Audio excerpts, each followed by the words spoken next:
ఒక ట్రాన్స్ పీరియడ్స్ వస్తాయా? రాదండి. తనకి ఎలా వస్తాయి? ఒక్క నిమిషం, నాకు పీరియడ్స్ వస్తాయి, పిల్లలు పుడతావు, సో నాకు నా మ్యారేజ్ చేసుకుంటావా, పిల్లలకు అందామంటే చేసుకుంటావా లేదా అంటే జెండర్తో అవసరం లేదు. పిల్లలు పుడతారంటే ఏ జెండర్ అయినా పర్వాలేదు. సో ఆమె పీరియడ్స్ అవుతుందంటే ఒకవేళ నెల అవ్వాలంటే ఒక స్త్రీ గర్భం, ఫస్ట్ ఆఫ్ ఆల్ గర్భం ఉండాలి.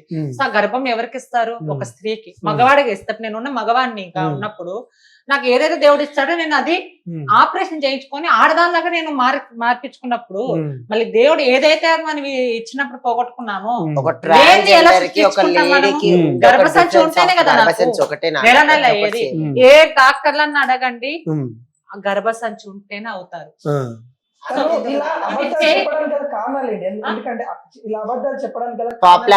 పాపులారిటీ మీడియా స్టన్ కోసం పిచ్చి. అంటే తను అసలు మన తెలంగాణకు రావడానికి కారణం పొలిటికల్ పరంగా అంటున్నారు, లేకపోతే బిజినెస్ పరంగా పొలిటికల్ ఎవరో ఉన్నారండి, వాడు ఎవడో బయటికి రావట్లేదు. సో ఏంటో అసలు అమ్మాయి కూడా వాళ్ళ మేనేజర్స్ కూడా దాపెడుతున్నారు చాలా, ఎవడో ముఖ్యంగా ఉన్నారు నిజంగా. చిల్లరేషాలు వేసే వాళ్ళు ఉన్నారు. అయితే ఇక్కడ మన తెలంగాణలో తనకి ఎక్కడ నడవట్లేదని ప్రజెంట్ ఆంధ్రాకి తెలంగాణ తరిమి కొట్టారు జన. తెలంగాణ సంగతి ఆమె మళ్ళీ ఏమంటుంది, నేను తెలియక కొన్ని మాట్లాడి నాకు రాదు, ఎన్ని అబద్ధాలు. పవన్ కళ్యాణ్ ఎవరో తెలియదని తెలంగాణలో ఉన్నప్పుడు ఒక ఛానల్లో మళ్ళీ పవన్ కళ్యాణ్ ఆయన ఏంది అసలు మళ్ళీ తెలియంది వారింటికి ఎట్లా వెళ్ళిందండి. ఒక మాట, ఇవాళ బూటకాల మనిషి లెక్క 10 బూటకాలు పెట్టుకొని ఈ రోజు లోకం మీద 10 మనుషులకు కూడా 10 అబద్ధాలు చెప్పిన వాడిని ఎప్పటికైనా కానీ ఒక దేవుడు కానీ దేవుడు మనిషి అన్న కానీ ఒకసారి పాటించారు. ఈ రోజుకి ఒక అబద్ధం చెప్తుంటే వీడిని దేవుడు మనిషి అని ఎట్లా నమ్మాలి? ఇప్పుడు ఒక నిమిషం ఒక్క మాటలో నేను అందరికి ఒక ప్రశ్న, ఇన్ని మహిమలు చూపించాను, నాకు నిజంగా నాకు మహిమలు వస్తాయండి అని నేను పీఠం వేసుకుని కూర్చుంటే భక్తులు రారా?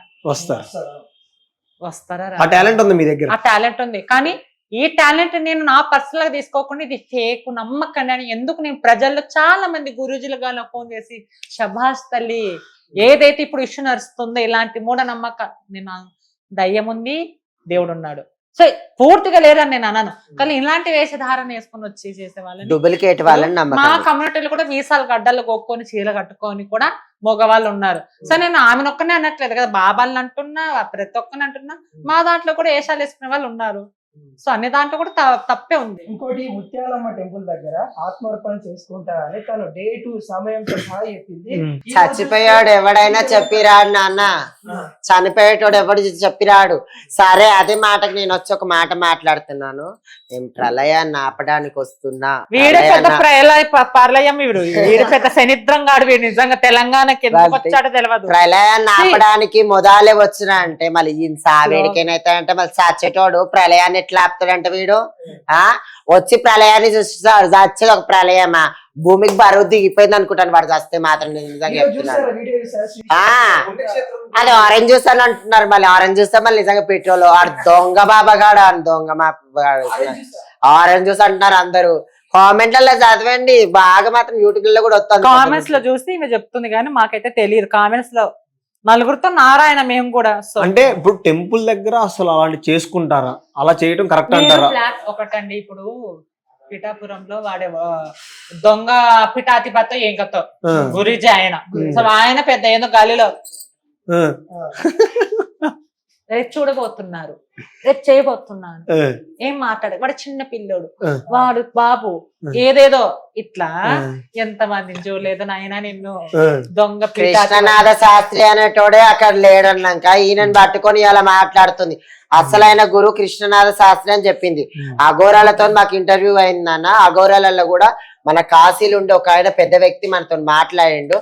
ఆయన కూడా ముఖం పట్టుకొని చెప్పిండు, కృష్ణనాథ శాస్త్రి అనేవాడు లేడు, ఏడు దొంగ బాబా, నేనైతే చెప్పుతో కొట్టి పంపించండి ఫస్ట్ ఆఫ్ ఆల్. అక్కడ ఏదో షాకింగ్ న్యూస్ ఇస్తానంటే రేపు నాగుల జ్యోతి నాకు ఏదో గుడ్డ కట్టి పూజ చేశారు. సో ఇక్కడ ఏమైందంటే శ్రీకాళహస్తిన శ్రీకాళహస్తిలో వెళ్ళినప్పుడు వాళ్ళు అక్కడ కొన్ని సాంప్రదాయాలు ఉంటాయి, మీరు బట్టలు వేసుకొని రావాలి అమ్మ అంటే. ఒక మాట, ఏ గుళ్ళో గానీ ఎప్పుడైనా కూడా మడిగట్టు అని చెప్పేసి ఒక పద్ధతి ఉంటుంది.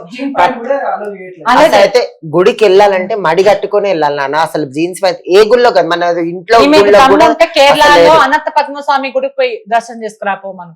అప్పుడు నగర్ అంట ఏంది కేదార్నాథ్ కాదు, కేరళ అనంత పద్మస్వామి. అంటే ఛాలెంజ్ అంటే అక్కడ నియమాన్ని ఒకసారి వెళ్ళాను. మనం ఏ శారీ కట్టుకున్నా కానీ ఎంత కానీ అక్కడ వైట్ శారీ.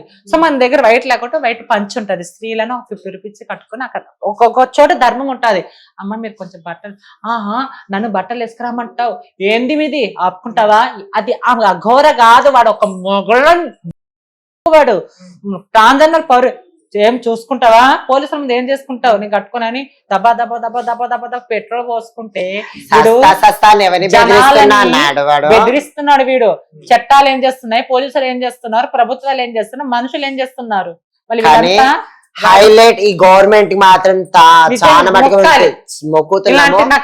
మన తెలంగాణ ఆంధ్రానా కావచ్చు, ప్రతి ఏ రాష్ట్రంలో కానీ 2 రాష్ట్రాల వాళ్ళని నేను చెప్తున్నాను ఒక మాట. ఇలాంటి వాళ్ళని సపోర్ట్ ఇచ్చి ఇంకా బయటికి పంపిస్తున్నారు కదా, హ్యాట్స్ ఆఫ్ అండి. గల్లీకి ఒక బాబా పుడతాడు, ఇంటికి ఒక బాబా పుడతాడు, రోజుకి ఒక బాబా పుట్టి ఆమె చెప్పింది కదా, అమ్మ నాన్న నరికి వాళ్ళ శవాల మీద చనిపోయిన తర్వాత చేస్తారంటే ఈ రోజు లేపట్లా చచ్చిపోవడం నరికి కూడా చేస్తున్నారు. నరికి కూడా వాళ్ళ శవాల మీద పూజ చేసుకుని అమ్మ నాన్నని పొడగొట్టుకునే పరిస్థితి మన 2 రాష్ట్రాల ప్రజలకు కన్ఫర్మ్ వస్తుందండి. ఈ మాట మాత్రం ఈ గవర్నమెంట్ వాళ్ళకి నేను చెప్తున్నా, హైలైట్ గా నేను చెప్తున్నా, హ్యాట్స్ ఆఫ్. అలాంటి బాబాలను మీరు బయటికి పంపించి వాళ్ళని ఇంకా కాపాడుతున్నారంటే మీడియా కూడా నిజంగా చేతులెక్కి మొక్కాలి.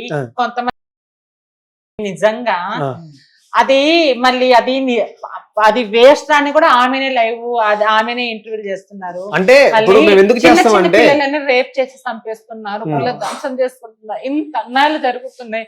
మళ్ళీ మీరే ఇంత ఫోకస్ చేయొచ్చు కదా.